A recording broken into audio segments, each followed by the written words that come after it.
मामले में 3 लोगों की गिरफ्तारी हुई है। जो प्रत्याशी हैं अनंत सिंह, उनकी गिरफ्तारी हुई है। दूसरा मणिकांत ठाकुर, जो नदवा गांव के रहने वाले हैं, बाढ़ थाना अंतर्गत। दूसरे रंजीत राम, जो लदमा गांव के रहने वाले हैं। ये लोग भी इस घटना स्थल पर थे मौजूद। इन तीनों की गिरफ्तारी की गई है। इन तीनों को आगे मजिस्ट्रेट के सामने प्रस्तुत कराया जाएगा और आगे विधि सम्मत कार्रवाई की जाएगी। कोई भी असामाजिक तत्व किसी भी प्रकार की प्रयास किया करेगा कानून तोड़ने का, आचार संहिता तोड़ने का, या किसी भी प्रकार की इन्फ्लुएंस करने का कोशिश करेगा तो उनके विरुद्ध कठोरतम कार्रवाई की जाएगी। हम लोग 100% आर्म्स डिपोजिशन करने के लिए आदेश दिए हैं और लगातार जल्द से जल्द जितने भी लीगल आर्म्स हैं वो भी डिपॉजिट हो जाएंगे।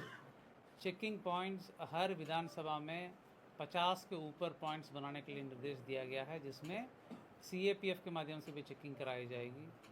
सेजर पूरे राज्य में पटना जिला में सबसे ज़्यादा सेजर अभी तक का हुआ है। लगातार CAPF सक्रिय हैं और पर्याप्त मात्रा में CAPF की बल उपलब्ध है। वो पुलिस बल और मजिस्ट्रेट के साथ लगातार चेकिंग की कार्रवाई लगातार कर रहे हैं और सेजर भी कर रहे हैं। आचार संहिता के संबंध में सभी पदाधिकारियों को पुनः निर्देश दिया गया कि किसी भी प्रकार के अगर उल्लंघन होगा उनके विरुद्ध कठोरतम कार्रवाई किया जाना है। जहाँ तक इलीगल आर्म्स की बात है उस पर और तेज़ी लाई गई। जहाँ जहाँ आवश्यकता हो CAPF को भी यूज़ करके उसमें छापामारी की जा रही है और जहाँ पर भी ऐसे सूचना मिलेगी वहाँ पर हम लोग छापामारी करके कांड भी दर्ज करेंगे। उक्त असामाजिक तत्वों को जेल भेजने का काम भी करेंगे। कहने का मतलब इलेक्शन कमीशन द्वारा दिए गए निर्देश पूरे लॉ और कानून को फॉलो करके इलेक्शन की प्रोसेस संपन्न होगा, वो बिल्कुल होगा, उसको पालन कराया जाएगा। उसमें कोई भी बाधा उत्पन्न करेंगे उनके विरुद्ध कठोरतम कार्रवाई की जाएगी। मैं फर्दर जो केस संबंधित डिटेल से SSP साहब आपको ब्रीफ करेंगे।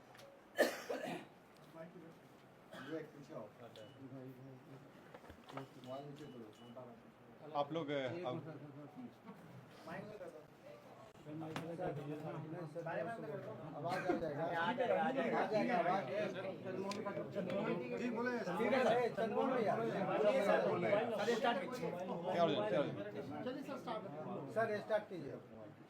आप लोग अवगत हैं कि 30 तारीख को एक गंभीर घटना घटी थी और जो दुर्भाग्यपूर्ण था कि इस तरह की घटना नहीं होनी चाहिए थी।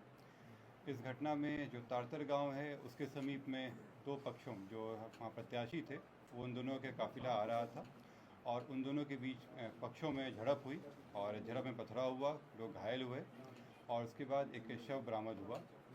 उसमें जो दुलार चंद यादव हैं, जो 75 वर्ष के रहने वाले हैं, उसी गांव के पास के रहने वाले हैं, उनका पूर्व में भी आपराधिक इतिहास रहा है, उनका शव बरामद किया गया। उसके बाद वहाँ पे दोनों पक्षों के द्वारा कांड दर्ज कराया गया। कांड दर्ज होने के बाद अनुसंधान प्रारंभ किया गया। पुलिस घटना की सूचना मिलते ही तुरंत पहुंची थी वहाँ पे और वहाँ से साक्ष्य भी इकट्ठे किए गए। घटनास्थल से कई जगह के फुटेज भी प्राप्त हुए, जिससे क्या घटना हुई है उसके बारे में कई जानकारियाँ मिली। लोगों के गवाह भी सामने आए और उनकी गवाही भी ली गई। साथ ही कल मृतक का पोस्टमार्टम कराया गया, उससे भी हम लोगों को अहम सुराग मिले। जो अभी तक के अनुसंधान में आया उसमें उससे प्रतीत हुआ कि ये जो घटना हुई है ये आदर्श संहिता का उल्लंघन भी हुआ है। इसमें ये एक गंभीर मामला भी था। हम लोग इलेक्शन कमीशन के द्वारा निर्देशित भी किया गया था कि शांतिपूर्ण ढंग से इलेक्शन होना चाहिए और इसमें जब अनुसंधान किया गया तो पाया गया कि जो प्रत्याशी हैं वो वहाँ पे मौजूद थे, उनके सामने में घटनाएं हुई हैं और जो कांड के मुख्य अभियुक्त भी हैं अनंत सिंह, उनकी आज गिरफ्तारी बेड़ना गांव से किया गया है। इसमें हम लोग को जो जानकारी प्राप्त हुई थी, इनके 2 सहयोगी भी इनके साथ में थे जो उस घटनास्थल पर भी थे और उनकी भी गिरफ्तारी की गई है। ये 2 व्यक्ति हैं मणिकांत ठाकुर, जो नदवा गांव के रहने वाले हैं, और दूसरा रंजीत राम, जो लदमा गांव के रहने वाले हैं। इस पूरे मामले में 3 लोगों की गिरफ्तारी हुई है। जो प्रत्याशी हैं अनंत सिंह, उनकी गिरफ्तारी हुई है। दूसरा मणिकांत ठाकुर, जो नदवा गांव के रहने वाले हैं, बाढ़ थाना अंतर्गत। दूसरे रंजीत राम, जो लदमा गांव के रहने वाले हैं। ये लोग भी इस घटनास्थल पर थे मौजूद। इन तीनों की गिरफ्तारी की गई है। इन तीनों को आगे मजिस्ट्रेट के सामने प्रस्तुत कराया जाएगा और आगे विधि सम्मत कार्रवाई की जाएगी।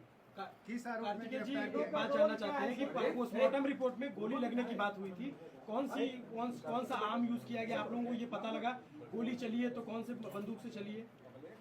इसमें जो पोस्टमार्टम रिपोर्ट आया है उस रिपोर्ट में दिया गया है कि उनके जो मृत्यु का कारण बताया गया है उसमें बताया गया है कि जो शॉक लगा है उनको हार्ड और ब्लंट सब्सटेंस के साथ जो उनके हृदय और फेफड़ों में जो चोट आई है, इसके अतिरिक्त उनके पाँव में गोली का भी आया है, जिनको गोली मारी गई है।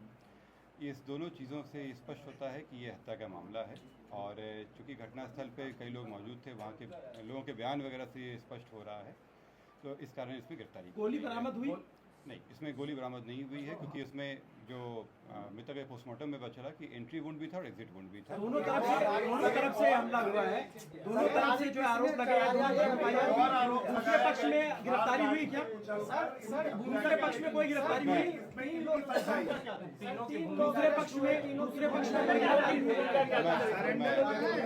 मैं आप लोगों की बातों, मैं आप सभी के प्रश्नों का उत्तर दूंगा। यहाँ पे एक एक करके हम लोग बात करेंगे। दूसरे पक्ष की गिरफ्तारी हुई? लोग कह रहे हैं कि सरेंडर किया है सिंह ने, ये स्पष्ट कर दीजिए कि सरेंडर है या गिरफ्तारी है? सर सरेंडर है या गिरफ्तारी? मैं एक एक करके आप लोगों के प्रश्नों का उत्तर दे देता हूँ। इसमें पहला बात जो था कि 3 लोगों की गिरफ्तारी हुई है, इससे 3 लोगों की गिरफ्तारी हुई है। इसमें अन्य लोग भी हैं जिनके विरुद्ध रेड छापामारी चल रही है। कार्तिकेय जी दूसरे पक्ष